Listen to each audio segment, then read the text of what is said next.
something about her. Cause she walk like a boss, talk like a boss, manicure and nails, just set the pedicure off.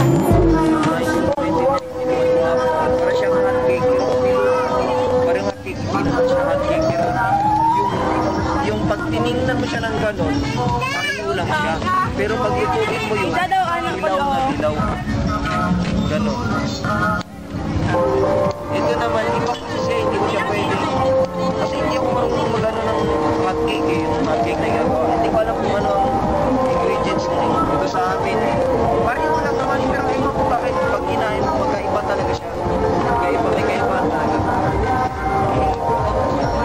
Meron siyang keso sa gitna. May keso dito. At sa first place, kung magkano po yung capital na yung una niyo pong pag-spend niyo? Pag-start ko ng business, una, ganito lang ako. May pera ako, pero ayaw man dito ituro. Kasi may pera to eh, may pera dito, maraming pera. Graduate din ako ng Notre Dame. Marketing at management. Ako ng Maynila para mag-abroad. Nasumpungan ko to, sa Krami. Ang unang pwesto naman sa Krami, sabi ko, ayaw ko ng trabaho dito, pero may pera. Pwede bang kaibigan ko siya eh. Pwede bang takuman na lang ako dyan? May pera ako talaga. Siguro ako sa 50,000. Pwede bang takuman na ako? Sunduan niya ako. Ano lang, sandaan na sa araw. Wala sa minimum, pero libre kain na. Magaan lang naman ito. Maynila naman kasi yun. Natuto ako hanggang until such time na tutusan niya na ako mamili ng ano. Until such time na natuto akong paano matulog. Paano na. Pero hindi tinuro sa akin. Hanggang nakasagalang kong kain, dapat marami ito, dapat kunti lang ito, dapat dagdag nito, dapat bawas ng ganyan. Kaya ganoon na siya. Tapos minsan, malakain na, hindi naman siya pwedeng bawasan. Siya pwedeng bawasan ng ganito lang siya kasi hindi masarap niya. Pag binawasan yung isula ganito, hindi din masarap. Pag labis ang ganito, hindi rin masarap. Ang investment naman ito, yung tanong mo, ito, plate na to, binili ko to eh. Ito, karoon na yung isula na tubo. Nakabuo ko ako ng 20,000 yan. Kasi ito, set 11,000 yan. Ito pala, ito kung sino to. Tapos ang bawat slice niyan, 300.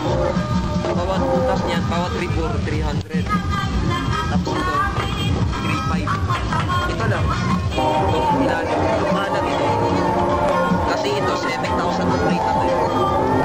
Nagasimpod ako nito sa Divisoria. Sa Recto. May mga kaibigan kami tayo.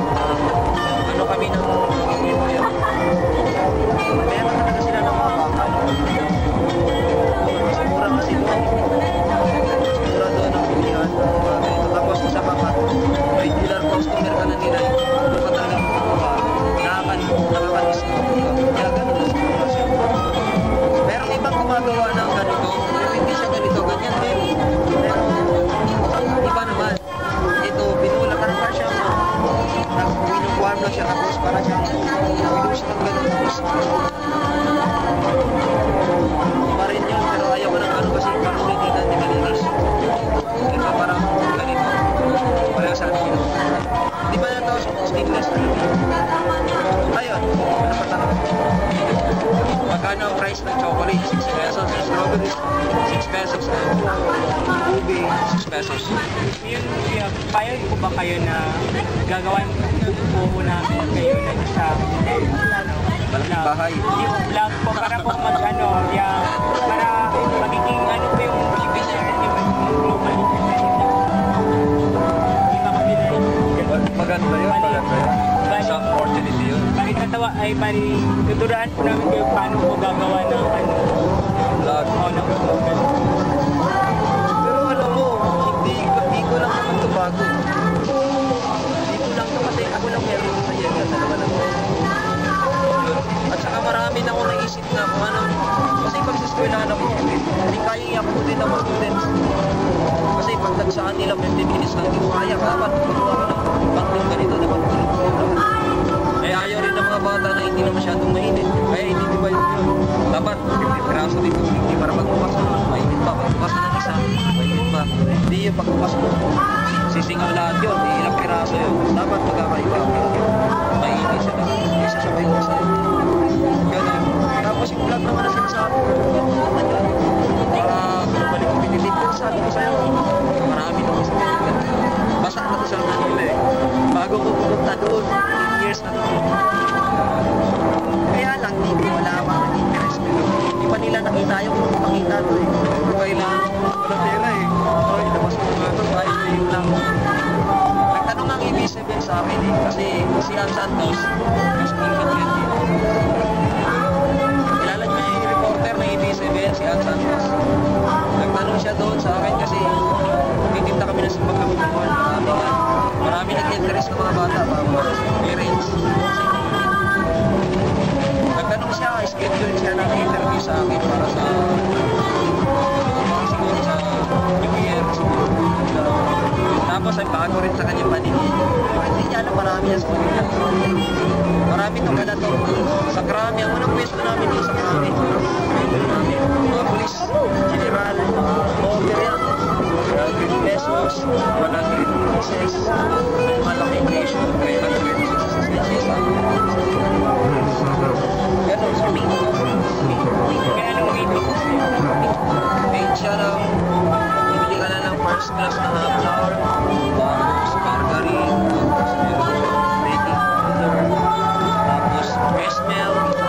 Same lang sa name sa kanya. Hot cake. Same lang. Pero hindi ko alam bakit magkaiba na siya. Hindi siya talaga parehas. Siguro dahil sa peso. Siguro dahil sa marami to, may bawas ng ganyan. Marami ng isang bagay na ganito, ito kulang. Kaya hindi siya masyadong magka. Ganun naman.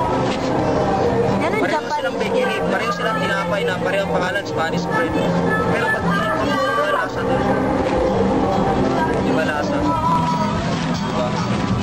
Ganun lang. Pag ano, Japanese cake man tawag. Ganun Japanese cake siya kasi doon talaga siya nag-originate sa Japan. Mayroon kaming kapatid na galing ng Japan. Nung umuwi siya dito, 1999 o 2000, something ganyan. Ganun ang ilaan. Tapos sabi niya, kasi hindi pa nakaabot ng 17 years yata ito eh. Hindi nakaabot kasi 1999. Baka 1998, 1999, something ganyan. Kasi nagkakilala kami 2003 na eh. Kasi marami na po doon eh. Malakas ko sa Maynila. Ayaw ko lang doon kasi bayad ako ng tawag, 300 araw-araw, 5 sila. Tapos, pupaw mo ng bahay, yen, dati. Kain mo, mahal. Isda doon. Hindi maganda. Manok ka lang ng manok doon, baboy ka lang ng baboy. Mahal ang isda. Pangit ang isda doon. Ilok. Kasi malambot siya, hindi talaga siya matamis. Yung karne ng isda, pangit na. Lumalambot na siya yung paginan niya mo. Dito nga, hindi na pinipili. Pakain na lang ng doon, sineta ka pa. 120, 85, 90, gano'n lang. Ngayon, magtaka ka, bakit? Ganon din naman dito eh. Eh, kailan lang yan nagmahal kasi bawal na nga yung maliliit bulibin, di ba? Napunta tayo sa isda. O ano, saka natin yun. Ganon lang. Ano pa ba? Balik kapatid niyo po yun siya or Kaibigan mo lang, kaibigan. Nagkatiwala. Bali magkano po yung sinisweldo niyo po sa kanya? Sinisweldo ko siya ng 80 pesos kasi dito mahina. Di ba mga kami po dalawa daw. Di pa naman kasi masyado kaming ano. Pero libre na kami ng kain. Libre kain na kami. Dalawa daw sa kanya. Meron na. Meron na. Thank you, sir. Yun. Sabi mo, ano sabi mo? Kumanya nga, gusto ko mag-ganyan eh, sa camera, pero gusto ko ng ano ni Ninoy eh. Gusto ko i-promote si Ninoy eh. Kasi maganda talagang presidente siya. Kasi makita ko sa mga magulang eh, napunta tayo sa politika. Pero hindi ko pinupost na maganda si Ninoy. So, observe ka na, makiramdam ka na. Dahil hindi man natin yung nakikita eh, napapakiramdaman natin yung sundin yung pakiramdam mo. Kasi minsan ang iba sinusunod isip. Ano yan? Okay na yan. Sure na lang natin.